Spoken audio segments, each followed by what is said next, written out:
Good morning, guys. It is Monday, February 18th. I'm about to go to class, and then we are going to start making some games. So right now I'm going to organize the heck out of my code. There's a lot of stuff that is referenced multiple places, and there's definitely easier ways that things can be done and more organized ways that things can be done. So I'm going to work on doing that. Visually, it won't seem like a lot of progress, and I honestly might not make much progress, but I need to get it done. So I'm going to work on that now.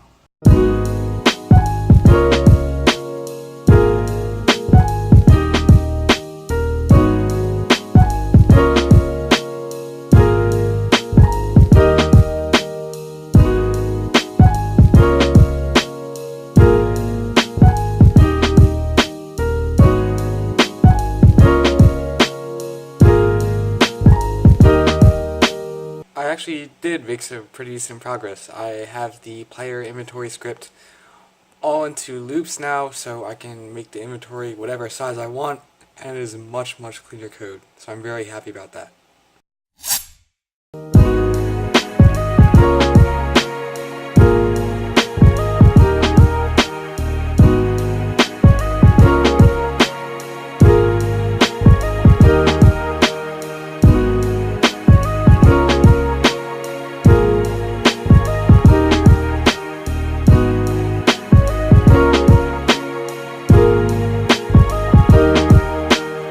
Today I worked on the breeding system, specifically with the different breeding combos. I got it working so that now you can have multiple breeding combos that will work with the button whenever selected. And so again, it's not much visible progress, but it is very important on the back end and will help a lot later on. Right now I'm going to spend some time making a home base model, something that will just look cool. Because I haven't done much visually this week, and I want to get something artistic done.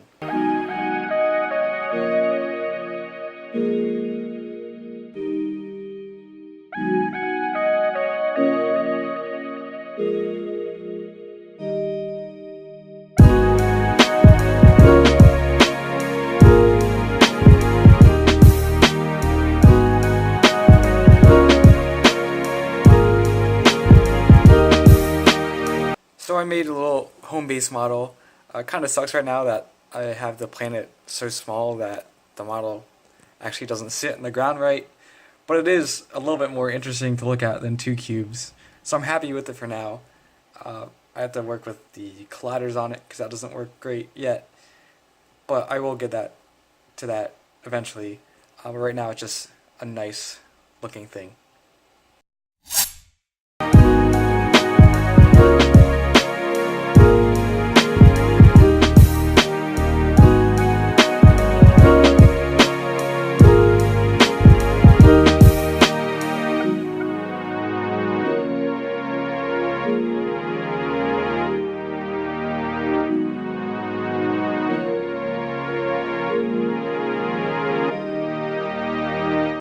Today I again worked on the breeding system. I basically made it so that the breeding combos will register no matter where the animals are in the inventory. And although I got that working, I still need to flesh out how to remove the different animals once you breed them together, and then move the other animals remaining back to the beginning of the inventory. So I'll probably work on that tomorrow, but the system overall is looking a little bit cleaner now. So to cap off the week, we are going to work on the player inventory again. Hopefully I can get it so that every time you breed animals, the inventory updates, so it will slide the remaining animals in your inventory to the left, just to make that more visually pleasing. If it doesn't work, it's not the worst thing in the world, but I want to get it working.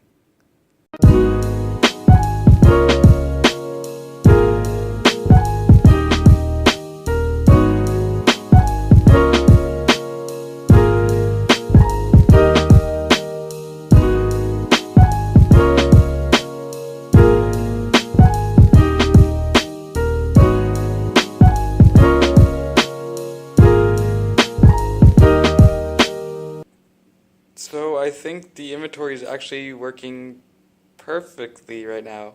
A little hesitant to say perfectly, but as much as I've tested it, it looks like it's working great. It wouldn't. I don't think it would work correctly if it was a bigger inventory, but since we only have a small inventory, I'm okay with that.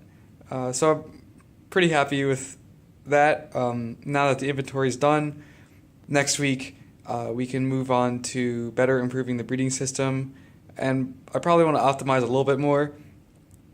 But I also did a bunch of optimization this week, so I think it might just be time to start moving on to more features and getting the main mechanics fleshed out. Also, something that I think kind of goes underrated in game development is actually drawing stuff on paper.